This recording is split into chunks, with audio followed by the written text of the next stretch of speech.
Oi, gente, tudo bem? Essa semana a gente vai conversar sobre as frações da DQO, o fracionamento da DQO, como que a gente pode subdividir essa DQO e o que isso vai impactar no processo de tratamento. Vamos pensar o seguinte, vamos começar com DBO. Antes da gente falar de DQO, vamos começar falando de DBO. O que mede a DBO? Seria o seguinte, ó, uma suposta medida dos compostos que as bactérias podem oxidar. Por que eu estou falando uma suposta medida? Porque quando a gente manda para um laboratório, a gente não sabe que tipo de que inóculo que eles estão usando, certo? Então, se eu utilizar um inóculo que aquele efluente, que as bactérias já estão acostumadas a degradar aquele efluente, a minha DBO vai ser maior, vai ser mais rápida, né? Agora, imagina se eu pego um inóculo que as bactérias, elas não estão acostumadas a degradar aquele efluente, então talvez eu tenha uma DBO menor.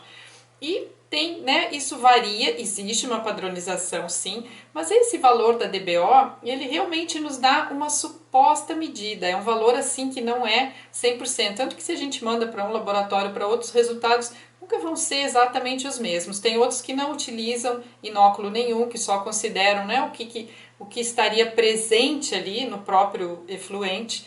Sim, mas o procedimento normal na maior parte, né, dos laboratórios que se utiliza isso, o padrão, né, seria sim utilizar um inóculo, mas esse inóculo realmente pode mudar. Se vocês pegarem, por exemplo, da própria estação de tratamento de efluentes, que isso sim seria o ideal, então talvez a DBO aí te dê um valor mais próximo do que realmente acontece. Mas na verdade, então isso é os compostos que as bactérias poderiam oxidar, né? Uma forma indireta da gente medir isso, é quanto de oxigênio está sendo consumido, e de forma indireta, então a gente mede esses compostos que poderiam ser oxidados pelas bactérias.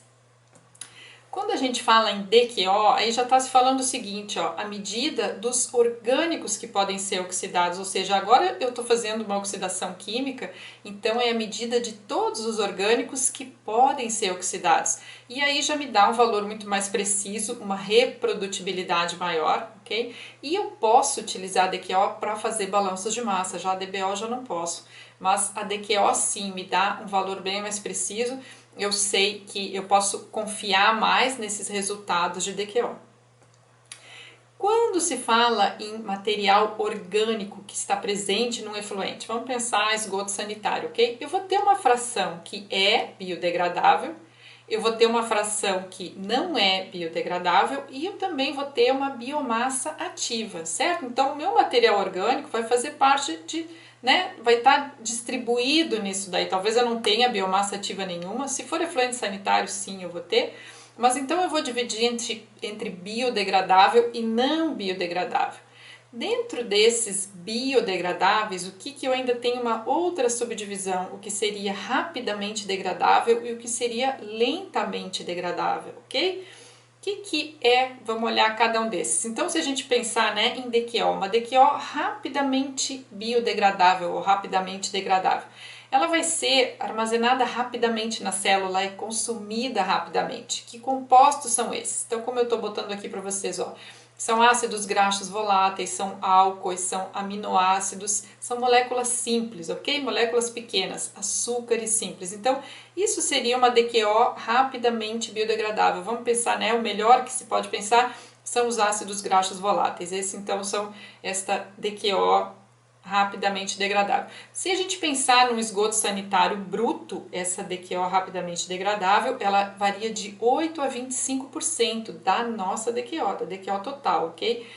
Após um decantador primário, ou seja, eu teria um efluente primário já, esse valor varia de 10 a 35%. Então, se a gente pensar do valor total da DQO, de um efluente já, né, de um decantador primário, de 10 a 35% vai ser rapidamente degradável. Isso, esgoto sanitário, ok?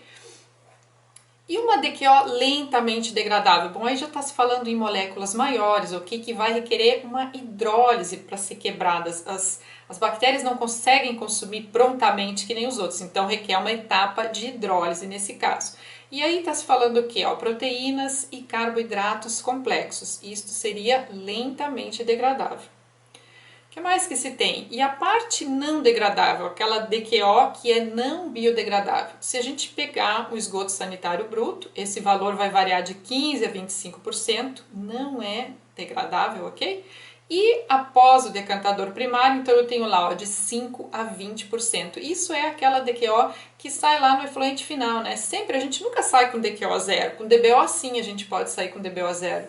Mas com DQO é muito difícil, sempre vai ter uma DQO residual. Então essa DQO é a que é não degradável, ok? E aí, para que eu estou falando tudo isso? O que me importa saber quanto que é rapidamente degradável, quanto que é lentamente degradável, quanto que é não degradável? Como é que isso vai me impactar? Isso que eu quero chamar atenção aqui para vocês. O quão importante é a gente conhecer essas frações da DQO do esgoto que a gente está tratando, do efluente, ok? Então, como que isso interfere? Se eu tiver uma DQO ó, rapidamente degradável, muito pequenininha, ok? Isso vai ter um impacto grande se eu tenho um processo de remoção biológica de fósforo. Por que isso? A gente sabe que para um processo de remoção de fósforo, eu preciso, né, aqueles ácidos graxos voláteis, aquelas cadeias, aquelas moléculas de cadeia curta, porque as bactérias vão consumir, elas precisam, as bactérias que fazem esta remoção de fósforo, esse acúmulo de fósforo, onde a gente consegue remover mais fósforo que o normal, elas precisam desse tipo de molécula para se alimentar. Então, se eu não tenho a disponibilidade desse tipo de molécula, desses ácidos graxos voláteis, vai ser praticamente impossível eu ter uma remoção biológica de fósforo. E também vai ter um impacto na minha denitrificação. Por quê? Porque esse tipo de molécula também, essa DQO rapidamente degradável, ela tem que estar disponível para as minhas bactérias denitrificadoras. Então é aquele alimento de fácil consumo para que aconteça a denitrificação. Então se eu não tenho isso, eu não vou poder nunca pensar em ter uma remoção de fósforo, a menos que eu dose algum outro produto, né? E a minha denitrificação também pode ser prejudicada, certo? Então tá aí a importância dessa DQO rapidamente biodegradável. Nesse caso eu estou falando se ele é muito baixo, certo? Se eu tenho o contrário, né, uma DQO rapidamente degradável muito elevada, o que vai acontecer? Se eu tenho um reator fluxo em pistão, lá na entrada do meu reator eu vou ter uma alta demanda de oxigênio, porque eu estou chegando com essa DQO rapidamente degradável, os organismos podem consumir bem rapidamente isso, é um alimento fácil, então é possível que se eu tenho um déficit de aeração no meu reator, certamente o oxigênio dissolvido vai cair naquela primeira fase lá, né, onde chega a alimentação. Então, talvez eu tenha a formação de uma zona anóxica indesejada. Então, isso vai ser importante sim, dependendo do processo que eu tenho. Eu sei que eu vou ter uma alta demanda de oxigênio ali na entrada do reator, se eu tenho esta elevada DQO biodegradável, ok?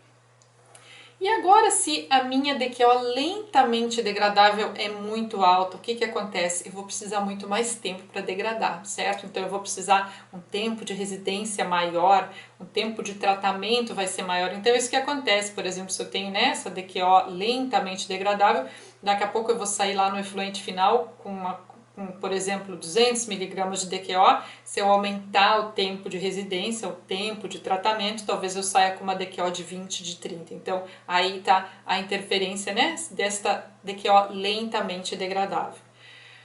E se eu tiver uma DQO não biodegradável? Se ela for solúvel, que nem eu já falei antes, ela vai sair lá no efluente, é aquela DQO residual no efluente. Agora, se essa DQO ela for particulada, ela tiver, né, de forma particulada. Se eu tiver um processo de digestão após, né, digestão do lodo, se eu fizer ali, vai impactar sim, porque são sólidos que vão ser acumulados no digestor. Então eu não tenho sólidos voláteis, eu vou ter sólidos fixos. Então isso é que vai impactar nos meus processos, né, com o lodo, certo? Então se está na forma particulada, vai impactar lá no meu digestor. Se essa DQO não biodegradável for solúvel, ela vai sair lá no meu efluente tratado. E vamos pensar o seguinte, se a gente tem um processo de reuso, esta DQO vai se acumulando, certo? Então se eu faço todo o meu tratamento do efluente e eu estou reutilizando ele num ciclo fechado, essa DQO vai se acumulando cada vez mais, já que ela é não biodegradável. Então talvez eu precise, né,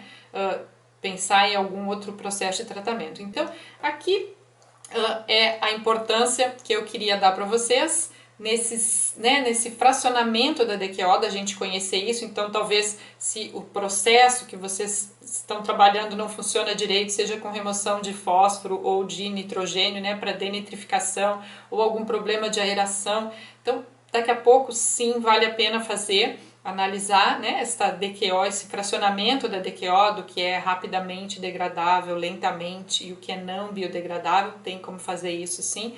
E talvez, né, seja uma forma de verificar o que precisa ser alterado no processo para fazer que funcione adequadamente, ok? Se você tem alguma dúvida, algum comentário, deixa aqui nos comentários.